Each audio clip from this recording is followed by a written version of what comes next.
काला साया। यूं तो बनारस घाट अपनी खूबसूरती के लिए बहुत प्रचलित है, पर घाट के किनारे कई राज लिए बैठे हैं। ये कहानी शुरू होती है बनारस के घाट के पास बने ममता निवास से, जहां प्रिया लाल जोड़े में ममता के घर उसकी बहू बनकर आती है। आओ आओ बहू, घर को अपने पैरों से पवित्र करो। ममता घर की दहलीज पार कर ही रही होती है कि अचानक एक बहुत गंदी सी बास पूरे घर में फैल जाती है।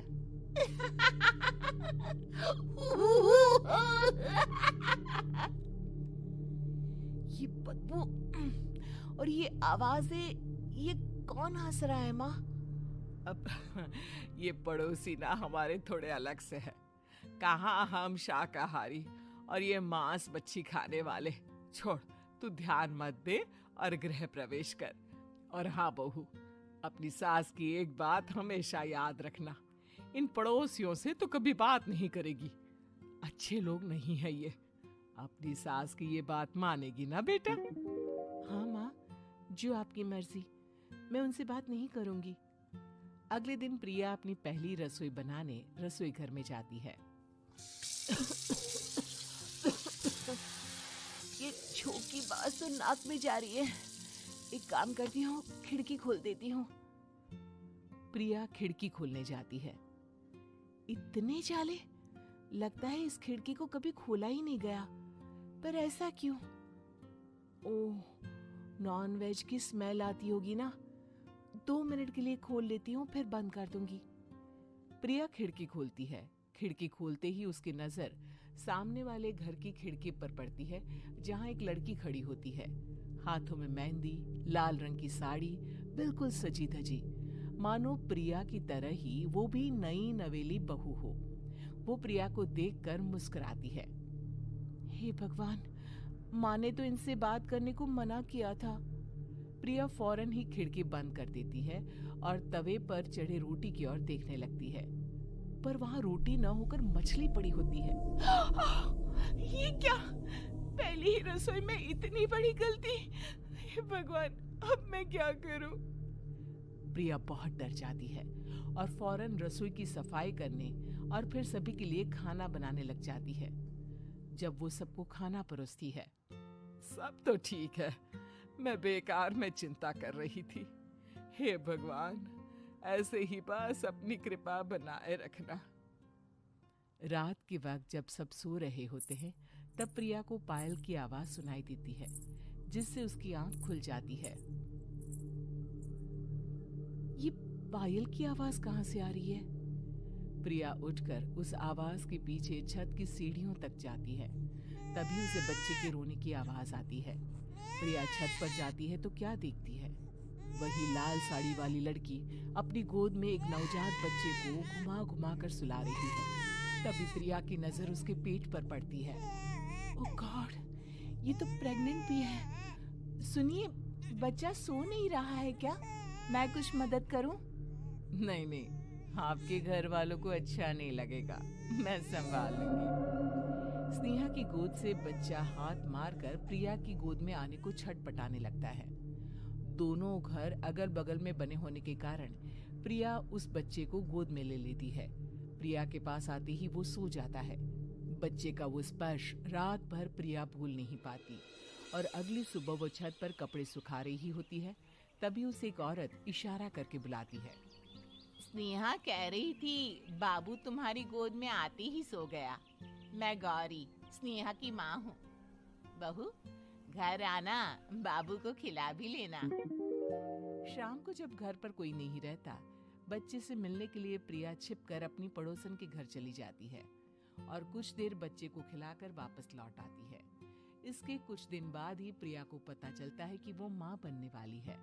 ममता की खुशी का ठिकाना नहीं रहता।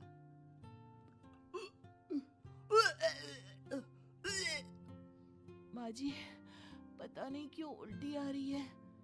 प्रिया भागती हुई वॉशरूम में जाती है तो हरे और लाल रंग की उल्टी करती है। उस उल्टी में से कीड़े निकलते हैं। ये क्या? खून और ये कीड़े! माँ! माँ! प्रिया की आवाज सुनकर ममता दौड़ कर आती है, पर बेसिन में कुछ नहीं होता। प्रिया हक्की बक्की रह जाती है।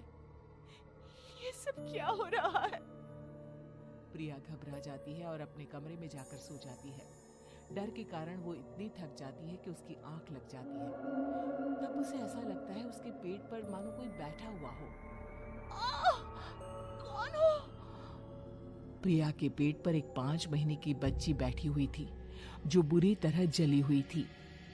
माँ, तुम्ही मुझे लाई ना अपने पेट में? मैं तुम्हारी माँ नहीं हूँ। कौन हो तुम? माँ, देखो मैं जल गई बुरी तरह से। 6 महीने पेट में रहने को भी मुझे नहीं मिला। सहला दो ना माँ। बचाओ! बचाओ! माँ! ममता दौड़कर कमरे में आती है। प्रिया की बातें सुनकर वो सब समझ जाती है। तू कहीं बगल वाले घर में तो नहीं जाकर आई ना बहू? मुझे माफ कर दो, मैं गई थी माँ। उस घर में सब मरे हुए हैं बहू। कई साल पहले स्नेहा उस घर में बहू बनकर आई थी। कुछ ही दिन में वो एक बच्चे को जन्म देने वाली थी। पूरा घर बच्चे के आने की खुशी में खोया था कि एक दिन अचानक उस घर में आग लग गई। सब बुरी तरह जलकर मर गए। गौरी आज भी दादी बनने का इंतजार कर रही है और इसीलिए स्नेहा ने अपना अजन्मा बच्चा तुम्हारी कोख में डाल दिया। ममता ये कह रही होती है कि पीछे से उसके पैरों को एक बच्चा पकड़ लेता है। दादी, दादी। माँ, स्नेहा की गोद में यही बच्चा था। ये बच्चा कौन है फिर? तेरी मौत है। तेरी भी दादी। जिस चीज का ममता को डर था वही हो गया। ममता निवास के ऊपर मौत ने चादर बिछा दी थी। प्रिया का पेट ऐसे बढ़ जाता है मानो 9 महीने का हो। 2 हाथ उसके पेट से बाहर निकलते हैं। बहू, संतोष को फोन कर, किसी पंडित जी को बुला बहू। प्रिया का पति भागता हुआ घर आता है। ये तो होना ही था माँ। तेरा पाप तेरे सामने आ गया तो तू सह नहीं पा रही है। स्नेहा घर में आग लगी नहीं थी, माँ ने लगाई थी, प्रॉपर्टी की लालच में। और वो बच्चा मेरी पहली पत्नी का बच्चा है, मेरा बेटा, जो कि उस आग की चपेट का शिकार हो गया था। मैंने तुमसे ये सब माँ के कहने पर छुपाया था। मुझे माफ कर दो प्रिया। तुम अगर चाहो तो यहाँ से जा सकती हो। मैं तुम्हें किसी भी बंधन में रखना नहीं चाहता। मेरी शादी हुई है आपसे, मैं आपको छोड़ नहीं सकती, पर उससे पहले हमें स्नेहा, उसकी माँ और बच्चे की आत्मा की शांति करवानी होगी। संतोष और ममता गौरी के घर जाते हैं। अंदर सब कुछ जला हुआ होता है। जमीन पर जली हुई लाशें बिखरी हुई थी। ममता रो रो कर अपनी करने की माफी गौरी से मांगती है। प्रिया स्नेहा के घर वालों का अंतिम संस्कार करवा देती है और ममता निवास फिर से आत्माओं के साए से मुक्त हो जाता है।